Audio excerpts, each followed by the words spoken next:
noite. Eu sou Marco Antônio, da Tenda Espírita de Caridade. Estou aqui com vocês, mais uma vez, para ter uma conversa sobre o Evangelho. Hoje nós vamos falar de uma das bem-aventuranças, que é Bem-aventurados os aflitos. Vamos começar com uma oração para que a luz de Jesus esteja presente nesse momento e que ilumine as nossas mentes e os nossos corações, para que possamos compreender, sentir e vivenciar a sua palavra. Que assim seja. Bem, estamos então aqui reunidos para falarmos das aflições da vida terrena. Bem, comecemos com uma leitura do Evangelho segundo o Espiritismo. Um trecho do Evangelho de Lucas. Bem-aventurados vós, que sois pobres, porque vosso é o reino dos céus. Bem-aventurados vós, que agora tendes fome, porque sereis saciados. Ditosos sois, vós que agora chorais, porque rireis. Mas ai de vós, ricos, que tendes no mundo a vossa consolação.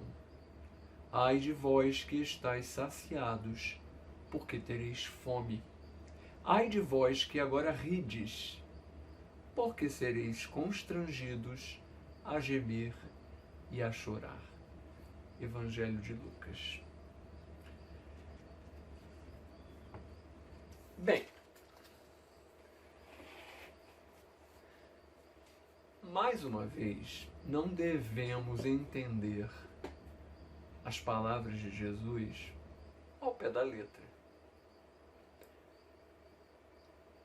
Nesse trecho do Evangelho, coloca-se claramente os pobres, os sofredores, os injustiçados, como os que serão beneficiados. E os ricos como aqueles que encontrarão a punição. Bem, não é bem assim, porque existe sofrimento em maior ou menor grau em qualquer âmbito da sociedade, em qualquer classe social, em qualquer grupo social.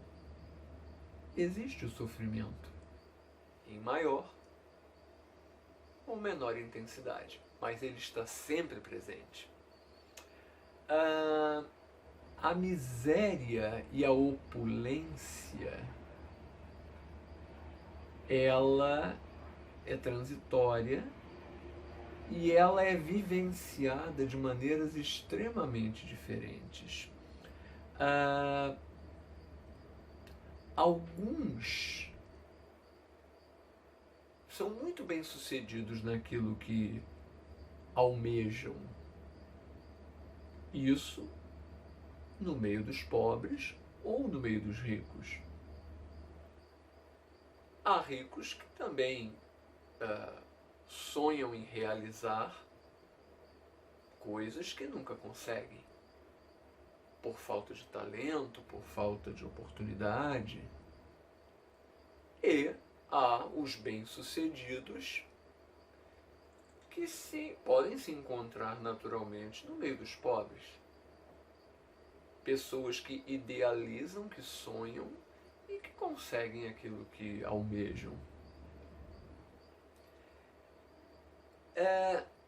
Há virtuosos que sofrem e há maus que prosperam.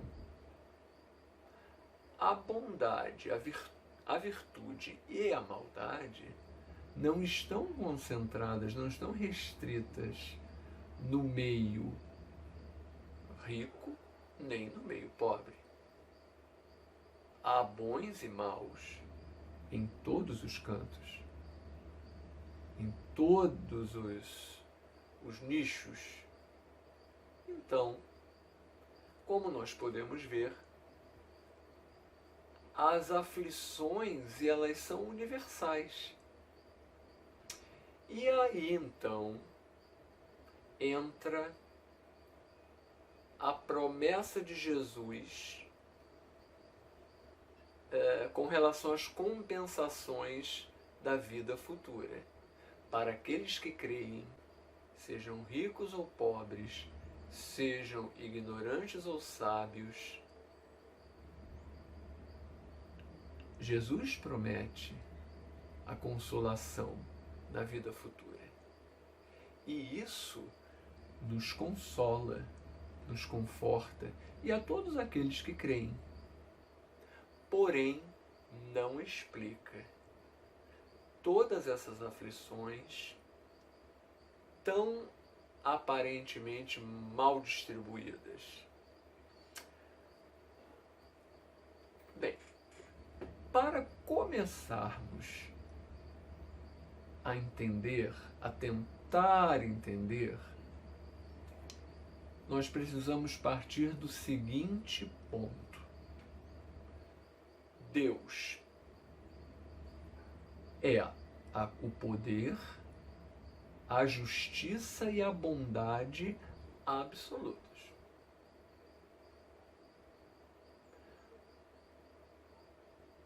Então, se Deus é o poder, a justiça e a bondade absolutos, nada há fora do lugar, nada há mal distribuído. Então precisamos partir deste ponto. Ou se crê em Deus, ou não se crê em Deus. Para aqueles que não creem, toda injustiça, desigualdade, desequilíbrio são possíveis. Para aqueles que creem, não faz sentido que haja distribuição mal feita, que haja injustiça nas posições, enfim, em tudo há a mão sábia, equilibrada e justa de Deus.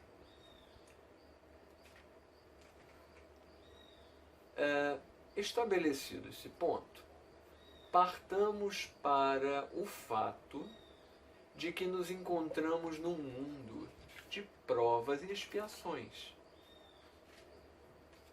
Estando o planeta Terra numa situação de promover provas e expiações,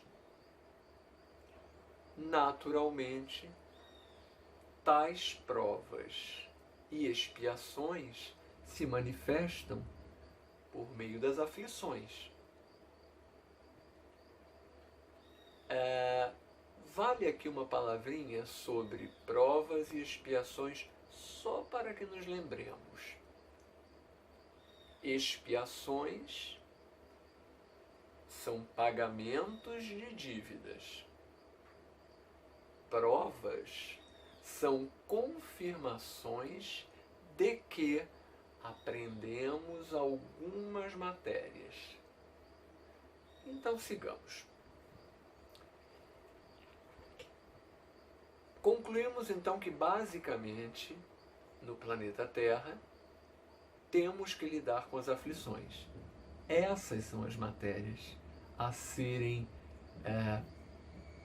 desenvolvidas na existência. Repetindo, planeta de provas e expiações. que se manifestam através das aflições. Nós, então, encarnados, precisamos lidar com essas aflições. As aflições, grosso modo, podem ser consideradas de dois tipos. Aflições causadas na vida presente, sim, porque muitas das aflições por que nós passamos são consequências da nossa imprevidência, do nosso orgulho, da nossa ambição, da falta de ordem com que lidamos com o nosso dia a dia, com a falta de perseverança naquilo que nós desejamos e, principalmente, as nossas aflições advêm do fato de nós não limitarmos os nossos desejos. A saciedade ilimitada dos desejos é uma causa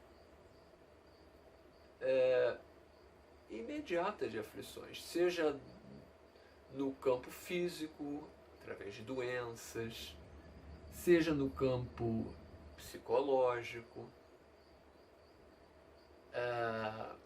enfim. Uma grande parte das nossas aflições pode ser creditada à nossa incapacidade de limitar os nossos desejos. Então, tudo isso que nós citamos são erros que nós cometemos na vida presente, na própria vida. E, nesse mesmo tempo de vida, muitas consequências acontecem. Muitas consequências advêm dessas causas. Claro que muitas vezes não há tempo suficiente para que, numa mesma existência, nós lidemos com as consequências de tais erros. Muitas vezes uma vida de 80 anos, 90 anos não é suficiente para que nós nos reajustemos com relação a todas essas problemáticas. E aí, o que acontece? De acordo com a justiça divina, nenhum desequilíbrio pode persistir eternamente. Se nós não conseguimos lidar com esses desequilíbrios e torná-los equilíbrios na mesma existência, nós então teremos a oportunidade de uma próxima vida corporal após a nossa estada no mundo espiritual, após o desencarne. E então, numa nova existência, tais consequências que vieram da nossa experiência anterior nos parecem estranhas, nos parecem fatalidade e, acima de tudo, injustiça. Sim, porque temos uniões problemáticas, casamentos extremamente problemáticos. Temos doenças com as quais às vezes já nascemos, ou que adquirimos no decorrer da existência sem termos provocado. Há relacionamentos entre pais e filhos que são muito complicados. E como não temos a lembrança dos erros cometidos, que causaram desequilíbrios e que geraram tais consequências, achamos que tudo isso é injusto. Tudo é uma grande injustiça. Porque na presente vida, que é a que nós lembramos, não fizemos nada para que essas coisas ocorram. Muito bem.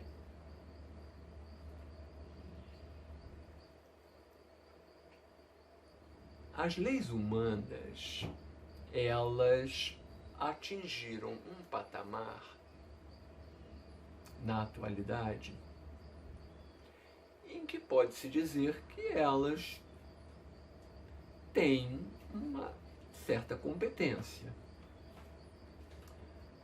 Porém, tais leis não cobrem todos os nossos erros. Focam especialmente em erros que afetam a sociedade. Quais sejam um assassinato, um roubo, uma agressão.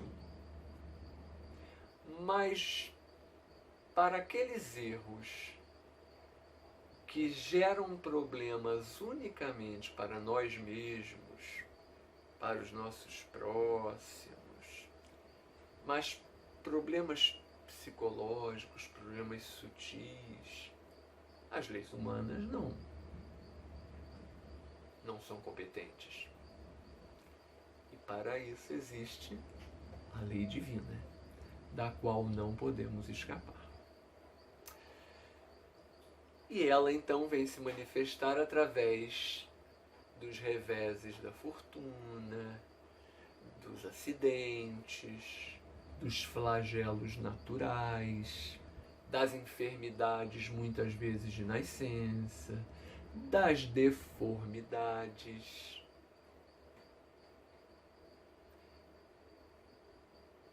Muito bem. Entendidos então, pelo menos um pouquinho, que estamos com relação às aflições, vejamos agora como lidar com elas. Vamos voltar ao Evangelho,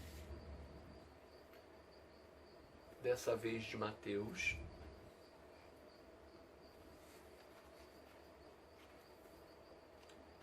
Bem-aventurados os que choram, pois que serão consolados. Bem-aventurados os famintos e os sequiosos de justiça, pois que serão saciados. Bem-aventurados os que sofrem perseguição pela justiça, pois que é deles o reino dos céus. Evangelho de Mateus. Bem, então, falemos de resignação. Resignação é a chave para que nós passemos pelas aflições de maneira produtiva. Bem, ao sofrer com resignação, ou seja,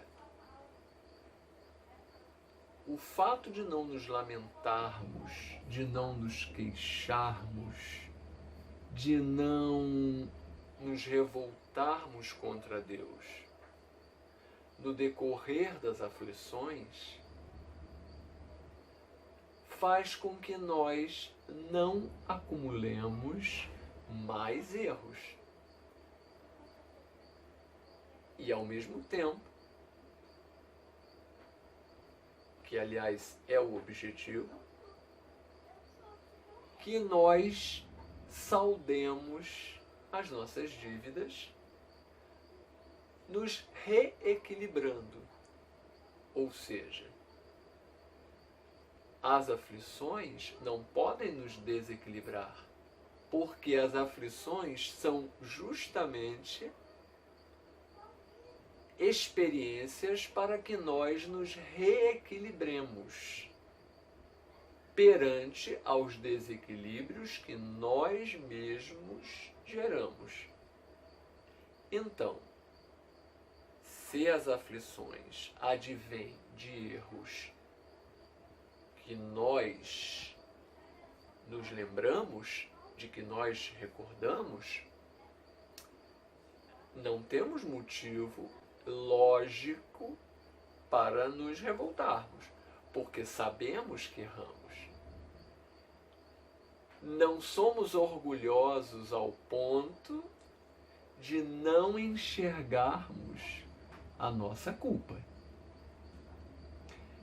Se as aflições advêm de erros cometidos numa existência prévia, da qual não temos lembrança, se realmente confiamos em Deus, se realmente confiamos no poder absoluto, na justiça magnânima de Deus, sabemos que erramos, com certeza erramos, e que aquelas aflições são oportunidades para que nos reequilibremos perante a lei divina. Então, resignação gera saudar dívidas antigas, não acumular novas dívidas e, consequentemente, libertar-se para o caminho da evolução. A forma como nós encaramos a vida é que vai nos trazer uma felicidade relativa ou vai nos trazer prejuízos ao ponto de adoecermos, de enlouquecermos e até pensarmos em suicídio. Tudo pela forma como nós encaramos a existência. E nesses momentos em que enfrentamos o desespero, a dor, pela nossa limitada capacidade de encarar a existência de maneira adequada, a maior arma que possuímos é a oração. Nada pode ser tão forte quanto a oração sincera. Mas a oração precisa ser consciente. Precisa ser inteligente. Antes de mais nada, antes de pedirmos ajuda, precisamos indubitavelmente reconhecer a nossa culpa. Precisamos nos colocar numa posição de humildade, reconhecer que a aflição pela qual estamos passando é gerada pelo nosso erro. Então, a primeira coisa de que precisamos é reconhecer a nossa culpa, é ter responsabilidade sobre os nossos erros. Em seguida, ainda na posição de humildade, mas num nível um pouco mais aprofundado, precisamos pedir perdão. Precisamos pedir que os nossos erros sejam perdoados. O que não significa que não teremos que passar pelo processo de reajuste. Mas precisamos nos humilhar, precisamos que Deus nos perdoe. Sinceramente, precisamos pedir o perdão de Deus. E, em terceiro lugar, antes de pedirmos qualquer coisa, precisamos agradecer a oportunidade de crescimento. Com essa consciência de responsabilidade, humildade e reconhecimento, nós estaremos prontos para pedir a misericórdia de Deus. Não para que nos livre das aflições, mas que nos dê forças para que possamos passar por elas de maneira proveitosa, de maneira inteligente. E é nisso que consiste o bem e o mal sofrer. Porque pode-se sofrer bem ou pode-se sofrer mal. Para que nós soframos bem, precisamos ter fé, firmeza, perseverança e submissão. Sem esses requisitos, nós fatalmente cairemos na armadilha de considerar o sofrimento como injustiça, como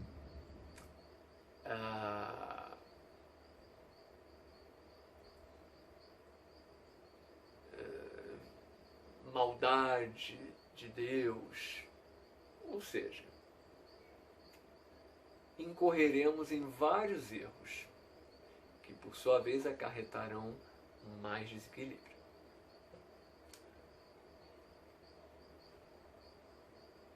O mal e o remédio.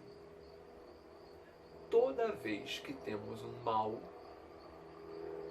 seja ele orgânico, seja ele psíquico, seja ele emocional, seja ele mental, precisamos de um remédio. E quanto mais sério for o mal de que sofremos, mais bem elaborado será o remédio, mais difícil será o tratamento, mais trabalhoso serão os procedimentos. Da mesma forma, os nossos reveses, da mesma forma, as nossas aflições. Se nossa aflição é enorme, crendo na justiça divina, temos certeza de que o nosso erro foi não igualmente enorme, mas muito maior. Sim, porque ainda nisso podemos contar com a bondade de Deus. Deus faz como aquele credor para quem nós devemos um grande montante. Uma dívida que é muito difícil de ser paga pelo seu tamanho, pela sua proporção. E esse credor então resolve nos fazer uma oferta. Nos diz que, se nos esforçarmos sinceramente, se dermos tudo de nós mesmos para saldarmos parte da dívida, 1/10, 1/100, ele estará disposto a perdoar todo o restante. Porque ele terá certeza de que nós fizemos o máximo que podíamos. Sabedor de que não contraímos a dívida por maldade, por intenção, e sim por despreparo, por desequilíbrio. Então Deus assim faz conosco. Nós cometemos erros que geram desequilíbrios imensos, mas Deus está disposto a, através do nosso esforço, dar um desconto nessa dívida. Todos nós já ouvimos em algum momento que um ato de bondade cobre um sem número de pecados. E é assim que nós temos mais essa oportunidade de passar por aflições, sim, porque essa é a condição do nosso planeta. Mas tendo a certeza de que esse sofrimento não corresponde literalmente ao tamanho da nossa dívida. Todos nós também já ouvimos que a felicidade não é deste mundo. Bem,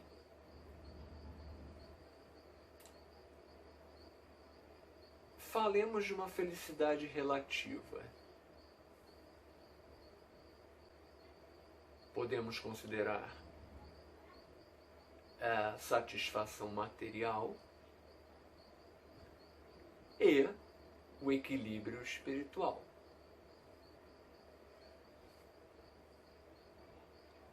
Não é porque temos tanta dificuldade em realizar as coisas de âmbito material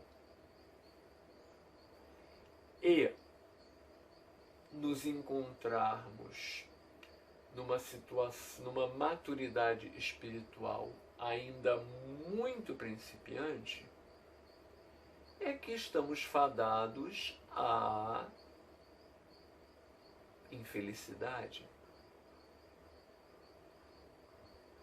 Nós podemos e devemos buscar uma felicidade relativa que vem do fato de estarmos conscientes de que fazemos o nosso máximo para estarmos em dia com as nossas obrigações, tanto materiais quanto espirituais.